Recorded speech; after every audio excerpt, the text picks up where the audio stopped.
Hello नमस्कार, मैं doctor Surendra खंसली ज्योतिष आचार्य ज्योतिष की इस नई श्रृंखला में आपका स्वागत करता हूं। आज बात करेंगे हम कुंभ राशि की, जो एक्वेरियस साइन है। कुंभ राशि राशि चक्र की एक 11वीं राशि है। इसे एकादश हाउस की राशि कहा जाता है, जो कि एक लाभ का स्थान है। यदि काल पुरुष की कुंडली देखें, काल पुरुष की कुंडली का मतलब ये है कि मेष राशि से और मीन राशि तक का एनालिसिस, उसे कहते हैं काल पुरुष की कुंडली।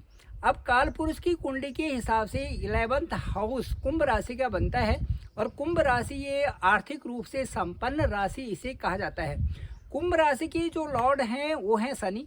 शनि जो हमारे पूरे जो ग्रह हैं उनमें से सबसे सर्वोच्च न्यायाधीश इनको माना जाता है। वैसे तो सारे जितने भी ग्रह हैं सभी एक न्यायाधीश के रूप में ही हैं, और ये हमारी लाइफ में हमें हर पड़ाव में कुछ न कुछ लर्निंग्स देते हैं। मैं आपको बताना चाहता हूं कि इस समय शनि की जो स्थिति है और कुंभ राशि है, उन दोनों में बहुत कुछ इस समय सीखने लायक है। और वो सीखने लायक ये होगा कि शनि का कुछ दिनों के बाद जो अस्त हो रहे हैं, ये हमारी उम्मीदों के लिए एक बहुत बड़ी यहाँ पर एक चुनौती बन रही है। और वो चुनौती किस तरह से है, क्योंकि कुंभ राशि है और कुंभ राशि के जो लॉर्ड हैं वो शनि ही हैं। तो शनि का बाह्य क्षेत्र होता है। बाह्य क्षेत्र मतलब ब्रह्मांड में बाह्य क्षेत्र होता है, और एक राशि में ये 2.5 साल या 2.5 साल एक राशि में गोचर करते हैं। सबसे स्लो चलते हैं, सबसे स्लो मोशन इन्हीं का होता है। और इसलिए जो ये विलंब कई बार कार्यों में विलंब भी कर देते हैं। इसके साथ साथ में कार्यों को अपने उस मोड़ तक, उस क्षितिज तक ले जाना जो कि सर्वोच्च क्षितिज तक है, ये भी शनि से ही संभव है। इसके साथ साथ में अब ये 13 जुलाई से बकरी अवस्था में, 13 जुलाई से ये अस्त हो जाए, बकरी हो जाएंगे। 13 जुलाई से जब बकरी होंगे तो बकरी का प्रभाव जरूर जो है सभी राशियों पर पड़ता है। साथ साथ में इस राशि पर, जो आपकी कुंभ राशि पर है, इस पे इसका ज़्यादा प्रभाव क्यों नहीं पड़ रहा है, उसका एक मुख्य रीज़न ये है कि शनि आपके लिए केंद्रेश भी हैं और शनि आपके लिए लग्नेश भी है। तो जब लग्नेश और केंद्रेश दोनों होते हैं तो ये कभी भी अशुभ परिणाम नहीं देते हैं। और दूसरा जो सबसे महत्वपूर्ण बात ये है कि धर्म स्थान पर भी इस समय शनि का गोचर चल रहा है। तीसरा इसका महत्वपूर्ण बात यह है कि कुंभ राशि और कुंभ लग्न से ठीक जो दूसरे हाउस में जहां पर चांदी का पाया होता है वहां पर शनि है। इसलिए बकरी होने का 13 जुलाई के बाद जब शनि बकरी होंगी तो इसका प्रभाव आप पर यानी कुंभ राशि पर इतना ज़्यादा नहीं पड़ेगा। आपके आचार विचार क्या हैं, आप कैसी आपकी आदतें हैं, इस पर बहुत कुछ निर्भर करता है।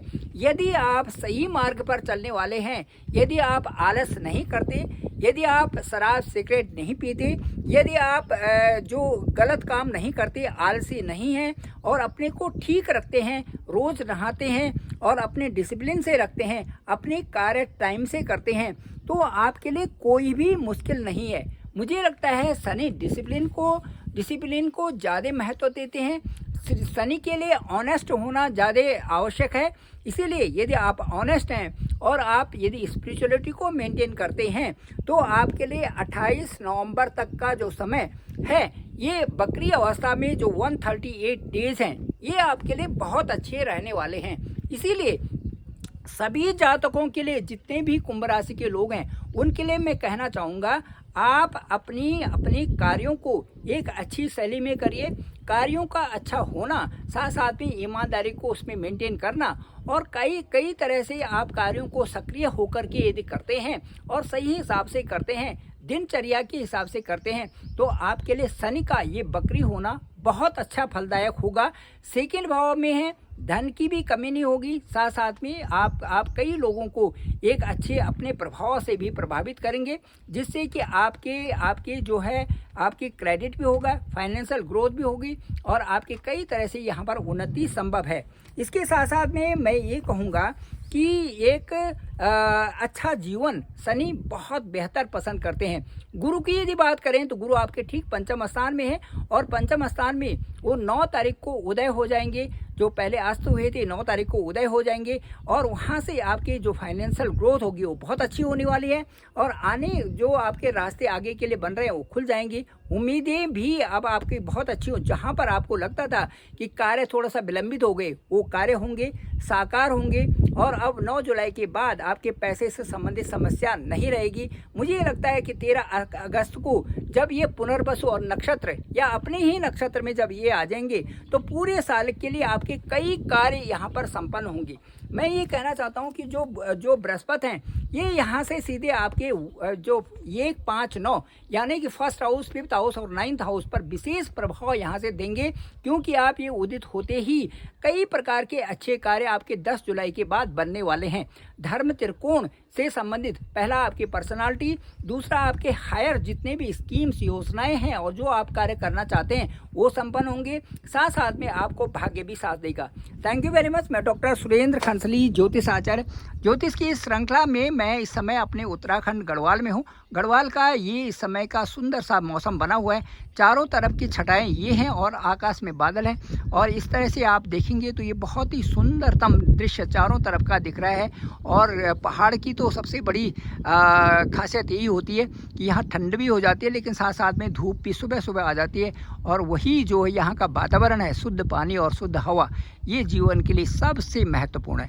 Thank you very much. मैं डॉक्टर सुरेंद्र खंसली। डिस्क्रिप्शन पे मेरा नंबर है 9868280191। आप डायरेक्टली मुझे कॉल कर सकते हैं और उसके साथ साथ में आप मुझे जब कॉल करेंगे तो उसके साथ साथ में मैं आपको बताऊंगा कि आपकी कुंडली में क्या योग बन रहे हैं और किस तरह से आपके जो योग हैं वो आपको प्रभावित कर रहे हैं। और इसके साथ साथ में आपके हॉरोस्कोप को देख करके जो भी मुझे अनुभव होगा मैं ज़रूर आपसे शेयर करूँगा। Thank you very much. आप सभी लोगों का आभार, आप सभी लोगों का बहुत बहुत धन्यवाद।